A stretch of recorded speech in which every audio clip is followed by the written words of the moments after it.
not forget to subscribe to my channel and click the bell icon for daily updates. Hello friends, welcome to Express Current Affairs. Let us see the important topics covered from today's Hindu newspaper along with the important questions that might appear in coming exams. I have provided you the PDF link of yesterday's video. Do download it, mentioned in the description below. Now let's start. Which of the following persons were part of the high-powered select committee who took a decision on Central Bureau of Investigation Chief Alok Verma? Chief Justice Ranjan Gogoi, Prime Minister Narendra Modi, Mallikarjun Kharge? All of the above are true, or only B and C true? The answer is E, that is only B and C true.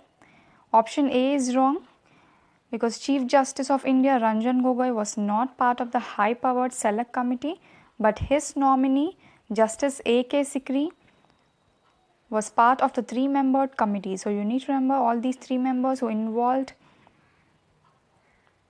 decide the fate of the CBI chief Alok Verma. The final decision concluded was to remove Alok Verma as the CBI chief was taken by 2:1 majority. In the history of the CBI, this is the first time ever that its chief has been removed, and now Alok Verma has been transferred to fire services. The Central Vigilance report was also against Mr. Verma, and this was the basis for the select committee to take this decision. 10% economic quota bill has been challenged in the Supreme Court by which of the following petitioners? Youth for Equality, Pradham Education, Youth Ki Awaaz, Youth Empowerment.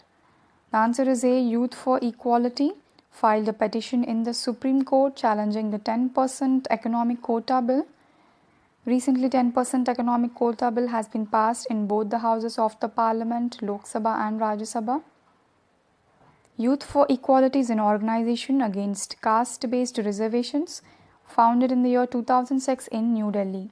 The main reasons for filing this petition in the Supreme Court is the economic backwardness could not be the sole basis for the reservations, as earlier said by the Supreme Court in its own judgment in Indrasane case. It violates the basic features of the Constitution. If the bill gets precedent assent, then the Articles 15 and 16 of the fundamental rights need to be amended. It contradicts several Supreme Court judgments protecting fundamental rights. National Clean Air Program (NCAP) has been launched by the Centre to reduce the particulate matter pollution by which year? 2020, 2022, 2024 or 2030? The answer is C, 2024. National Clean Air Program has been launched by the Centre to reduce the air pollution by the end of 2024. Centre aims 20 to 30% cut in air pollution in at least one or two cities by the end of 2024. Now, last year, journal Lancet ranked India's #1 in deaths from pollution.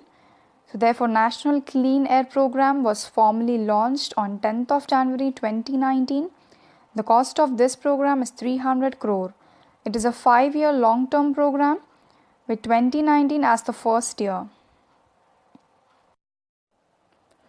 Homosexuality in military services is illegal in how many countries, including India?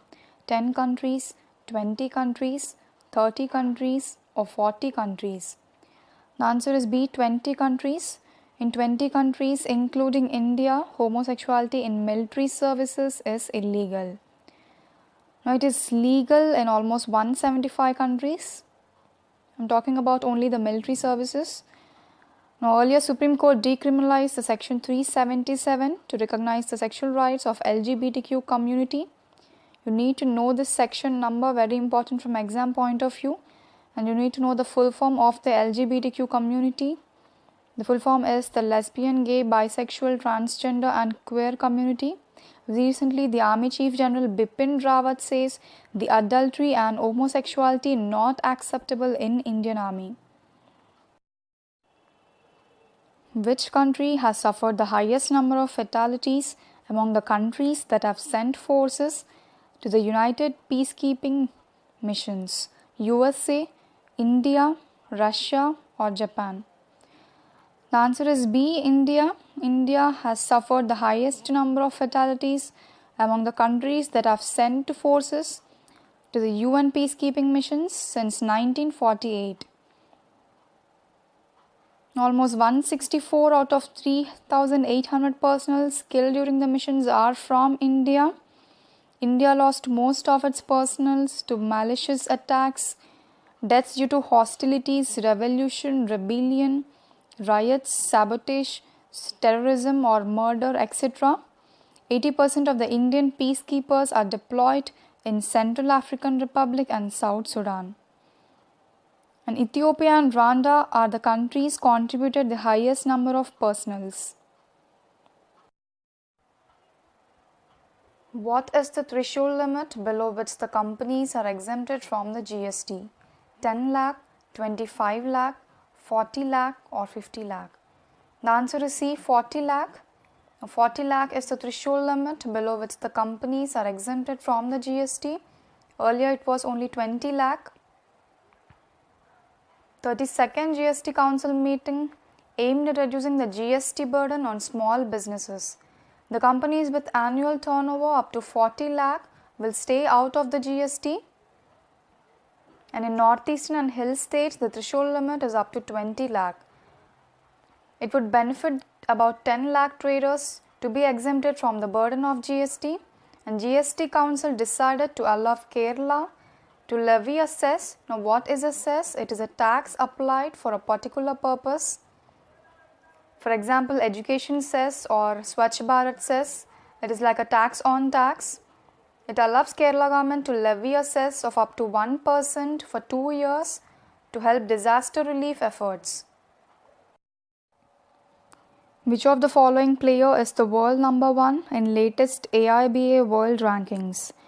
AIBA is the International Boxing Association.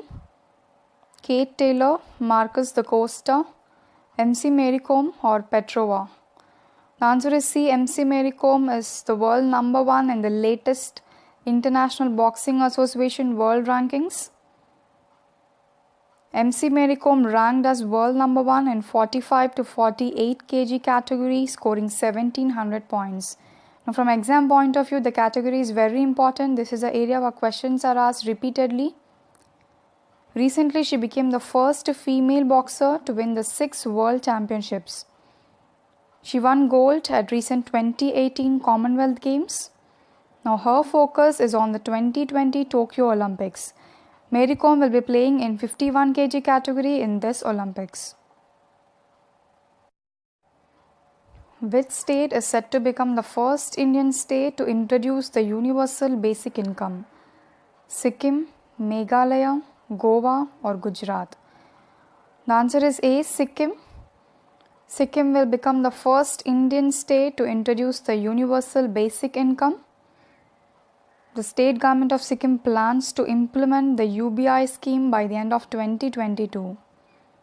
The Chief Minister of Sikkim, Pawan Chamling, who is the longest serving Chief Minister of India from the ruling party Sikkim Democratic Front, includes the Universal Basic Income Program in their manifesto ahead of Assembly Elections 2019.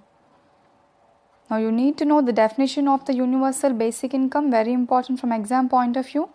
It is a program for providing all citizens of a country or other geographical area or a state with given sum of money regardless of their income, resources or employment status. The main idea behind the UBI is to prevent or reduce poverty and increase equality among citizens. Let's see the question for the day. India loses against which of the following team in AFC Asian Cup 2019? You need to have minimum idea of what is AFC Asian Cup, which sport it is related to. We have already discussed in detail. The options are China, Japan, UAE or Thailand. Mention your answers in the comment section. Let's see the answer for previous day's question. Who is the Prime Minister of Norway who arrived in Delhi recently? The answer is A, Erna Solberg. as rightly answered by few people in the comment section: Malayala Falguna, Nitish Kumar, Rupa Ganesh, Sushil Kumar, Hari Lokesh and Mohammad Yusuf. Thank you all guys for following my videos regularly. You need to have minimum idea about the important world leaders, very important from exam point of view, especially when they visit India. Erna Solberg, the Prime Minister of Norway, delivered her inaugural address at Raisina Dialogue in New Delhi. Raisina Dialogue is a multilateral conference held annually in New Delhi since 2016. Now, in her speech, she called for promoting blue economy, India and Norway to collaborate on sustainable development goals, ocean economy and combating terrorism. The quote for the day is: worry less, smile more, don't regret, just learn and grow. So don't look back and regret, always be happy and keep smiling. This is it for today. Have a nice day. See you tomorrow. Thank you all for watching. Please do not forget to like, share and subscribe.